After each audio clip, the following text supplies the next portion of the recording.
세계보건기구 WHO가 코로나19가 확산하고 있는 북한에서 새로운 변이의 출현 가능성을 경고했습니다. 이런 가운데 우크라이나군이 남부 전략적 요충지인 마리우폴에서 사실상 항복했습니다. 오늘 아침 세계는 국제부 이승훈 기자와 이야기 나눠보겠습니다. 안녕하세요. 어서 오십시오. 안녕하세요. 네, 먼저 북한 코로나19 상황부터 보겠습니다. 이틀 연속으로 20만 명대 의심 환자가 나오고 있고, 지금 북한에서 오미크론이 확산하는 걸로 알려져 있는데 이거 말고 또 다른 변이가 나올 수 있다는 경고가 있었나 봐요? 우리에게도 이제 많이 익숙한 인물입니다. WHO의 마이크 라이언 긴급 대응 팀장이 밝힌 말인데요. 예. 자, 라이언 팀장, 바이러스가 걷잡을 수 없이 퍼지는 곳에서 항상 새 변이 출현 위험을 우리는 경고해 왔다. 그런 면에서 북한에서는 새 변이가 나올 가능성이 높다. 이렇게 말했습니다. 예. 이게 무슨 말인지 조금 풀어드리자면 이렇습니다. 현재 코로나 바이러스는 인간이 만든 백신과 보이지 않는 전쟁을 벌이고 있어요. 예. 자, 그 과정에서 바이러스는요, 면역 압력을 받습니다. 이 면역 압력이란 게 뭐냐면 그 인간이 만든 어떤 면역 체계에 저항하기 위해서 바이러스가 진화를 하도록 유도를 받는 압력이 됩니다. 네. 그런데 이 바이러스는요, 건강한 사람보다는 면역력이 약한 사람이라든가 예. 아직 백신을 맞지 않은 사람들, 또 에이즈와 같은 면역 결핍자들 사이에서 돌연변이를 그 면역 압력 때문에 돌연변이를 일으키게 되고요. 그게 바로 델타 바이러스 혹은 오미크론 바이러스라는 새 변이 바이러스가 예. 나왔다는 얘기입니다. 자, 그런 면에서 볼 때 많은 사람들이 모이는 이런 면역 결핍자들, 백신 맞지 않은 사람들이 모이는 곳에서 돌연변이가 나오는 곳을 진화 체육관 그런 말까지 썼어요. 예. 지금 드린 제가 말씀한 내용을 보면은 가장 많이 나올 가능성이 많은 곳, 백신을 맞은 사람이 거의 없는 곳, 면역 체계가 굉장히 불안한 곳, 바로 북한 아닙니까? 네. 그래서 북한에서 새로운 변이가 나올 가능성이 높다고 지금 WHO는 얘기를 하고 있는 겁니다. 예. WHO는요, 북한의 어떤 코로나19 확산에 우리는 도울 준비가 돼 있다 이렇게 얘기를 하면서도 주변국에게 간섭할 권한 우리에게는 없다 그런 말까지도 분명히 했습니다. 조금 전 말씀하신 대로 제가 조금 전에 확인해 보니까 중앙통신 발표를 보니까 오늘로 한 170만 명 이제 발열자란 말 쓰죠? 예. 발열자가 네. 넘었고 누적 사망자는 62명이 됐다고 합니다. 전문가들 가운데서는요, 이 어떻게 보면 북한의 특성상 이제 김정은 위원장 집권지 처음 닥친 최대 위기라는 말까지 나오는데 그런 예. 면에서 볼 때 자신의 체계 방어하기 위해서 좀 숫자 줄이는 게 아니냐 그런 전망도 그런 예상도 많습니다. 네, 김정은 위원장 집권 뒤에 최대 위기라는 말도 하셨는데 현재 이 북한의 코로나19 확산 사태에 대해서 외신들은 어떻게 보고 있습니까? AP통신 기사 중에서 눈에 띄는 기사가 있어요. 예. 그래서 한번 가져와 봤는데요. 자, AP통신은 이번 코로나19 확산으로 김정은 위원장 최대의 딜레마에 빠져 있다 이런 소식을 전했습니다. AP통신은 이번 사태로 김정은 위원장이 자존심을 굽히고서 질병 퇴치를 위해서 외부의 도움을 받아들이거나 아니면 이와 반대로 고립을 이어가다가 막대한 인명 피해를 감내하는 두 가지 가운데 하나를 선택하게 될 거다 이런 네. 소식을 전했습니다. 다시 말해서 김 위원장 코로나19 확산을 막기 위해서는 우리나라, 미국 이런 나라 도움을 받게 될 수밖에 없지 않습니까? 예. 자, 그렇게 되면은 김 위원장이 얘기하는 통치 기반의 근간, 그러니까 자력갱생을 포기하게 되는 거다. 그래서 그렇게 할까? 자, 의문이 든다. 또 한편으로는 외부의 도움을 차단하게 된다면 그때는 극도로 취약한 또 조금 전 제가 또 새 변이가 나올 수 있다는 말씀까지 드렸죠. 네. 자, 이런 북한 의료 여건 감안할 때 대규모 인명 피해는 불가피한 걸로 보이고 그럴 경우에 김 위원장의 리더십에 직격탄이 될 수 있다.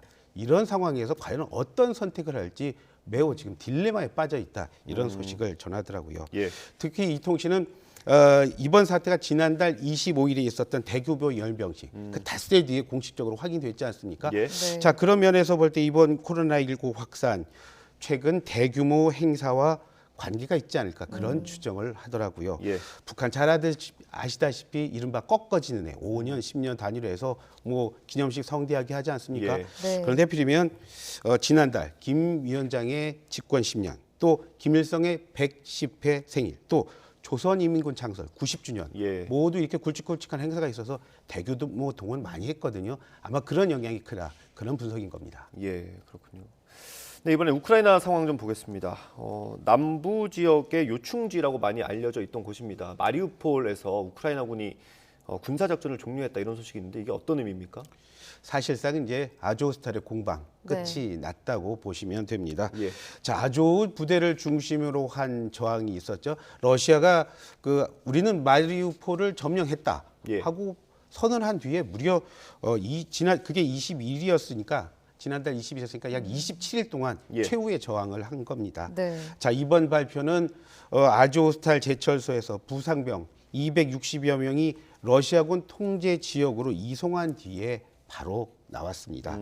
아직 현장에는 뭐 2천여 명의 병력 남아 있다고 하고요. 또 지금 말씀드린 대로 그 부상 당한 병력들 버스로 이동하고 화면처럼 뭐 이동했지 않습니까? 그런데 네. 러시아 측 병원으로 갔어요. 아마 남아 있는 사람들 그리고 옮겨진 지금 화면에서 보이는 저 병력들 모두 포로 시분이 됐습니다. 네. 이들이 과연 평화로운 호송 절차가 이루어질지 예. 그것도 세계가 주목을 해야 합니다.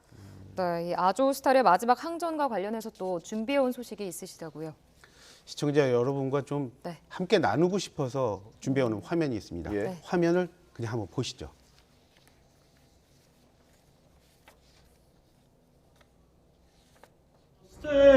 Стефанія розквітає поле, а вода сивіє.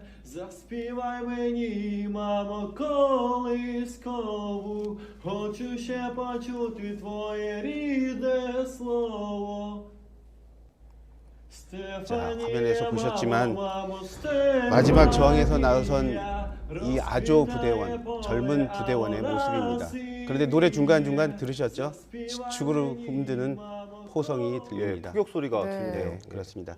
포격 속에서 이제 마지막 자신이 부상한 병사들 떠나보내고 부르는 노래인데요. 이 노래 얼마 전 있었던 유로비전 송 콘테스트에서 있었던 우크라이나 대표가 바로 부른 우승곡 예. 스테판입니다. 지금 부른 노래 가사를 한번 말씀드리면 이렇습니다. 노랫말이 이래요. 엄마, 엄마, 들판엔 꽃이 피고 있지만 엄마의 머리는 하얗게 새고 있어요. 엄마, 자장가를 불러주세요. 당신의 목소리가 듣고 싶어요. 라는 노래를 저 젊은이는 불렀습니다. 네. 굉장히 안타까운 소식이네요. 다음 소식 하나 보겠습니다. 옛 소련이죠. 이 시장 자유와 상징이던 맥도날드가 러시아에서 완전히 철수하기로 했다. 이 소식도 있네요. 러시아에 대한 경제 제재 시작하면서 맥도날드도 좀 철수해야 되는 거 아니야? 이런 예. 압박 여러 번 했습니다. 자, 그 압박에 대한 맥도날드의 대답입니다. 철수를 결정했습니다. 맥도날드 30년 이상 영업한 러시아에서 철수할 거라고 그리고 곧 매각 절차에 들어간다고 밝혔습니다. 사업체는요 현지 기업인에게 이제 넘길 계획이라고 해요. 다만 맥도날드는 이런 말을 했어요. 새 사업체가 맥도날드라는 이름 쓸 수 없고 또 맥도날드 팔았던 그 브랜드들 사용할 수 없다라고 예. 분명히 전했습니다. 30년 됐다고 그랬죠? 자, 그럼 30년 전에 맥도날드 어떤 모습으로 러시아에서 시작을 했을까요? 자, 지금 보시는 화면입니다. 30년 전 저 네. 푸시킨 광장 모습입니다. 굉장히 기념적인 일이었나 봐요. 저렇게 사람들이 많이 모인 거 보면. 옛 소련의 시장 자유화, 시장 네. 경제 자유화의 하나의 상징이었죠. 이렇게 줄을 늘어선 사람들 보면요. 한 450m 되는 줄도 오, 섰고요. 예. 군데군데 군인들 많이 보이죠. 자, 군인들이 많이 모였던 이유는 이겁니다. 사람들 어떤 뭐 폭동이라든가 무슨 일 벌일지 모르니까 그래서 군인들도 많이 있었는데 군인들 역시도 뭐 즐기는 모습 보였다고 합니다. 맥도날드 현재 그 요식업 가운데 그 러시아 전체에 세금 내는 게요. 예. 4분의 1 정도를 혼자서 내고 있어요. 네. 그러니까 엄청나게 뭐 러시아에서 장사가 잘 됐다고 볼 수 네. 있겠는데요. 영업자분 한 650개. 그리고 직접 고용한 인원만 6만 2천 명이고요. 그리고 또 하청업체를 따졌을 때 10만 명 가까이 된다고 합니다. 저런 시작해서 30년 만에 저런 발전을 이뤘는데 이번 전쟁으로 맥도날드는 철수를 결정한 겁니다. 러시아 시민들 이제 입맛이 많이 허탈해졌을 겁니다. 그 허탈한 입맛 과연 푸틴은 어떻게 채워줄지 세계가 주목하고 있습니다. 예. 네, 한 가지 소식만 더 짚어보고 가겠습니다.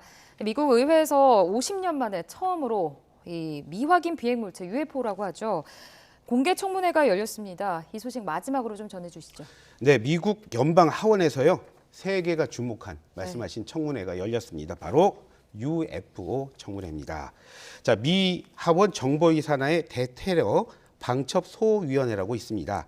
이 소위원회가요 증인으로 두 사람 불렀습니다. 예. 국방부 차관 불렀고요, 해군 정보국 부국장을 불렀습니다.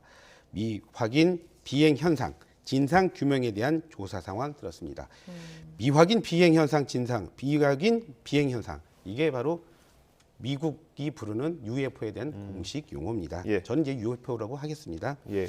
청문회에서 해군 부국장은요 새로 구성된 태스크포스에서 조사를 해봤더니 UFO 사례 모두 400여 개 확인했다 이렇게 말을 했어요.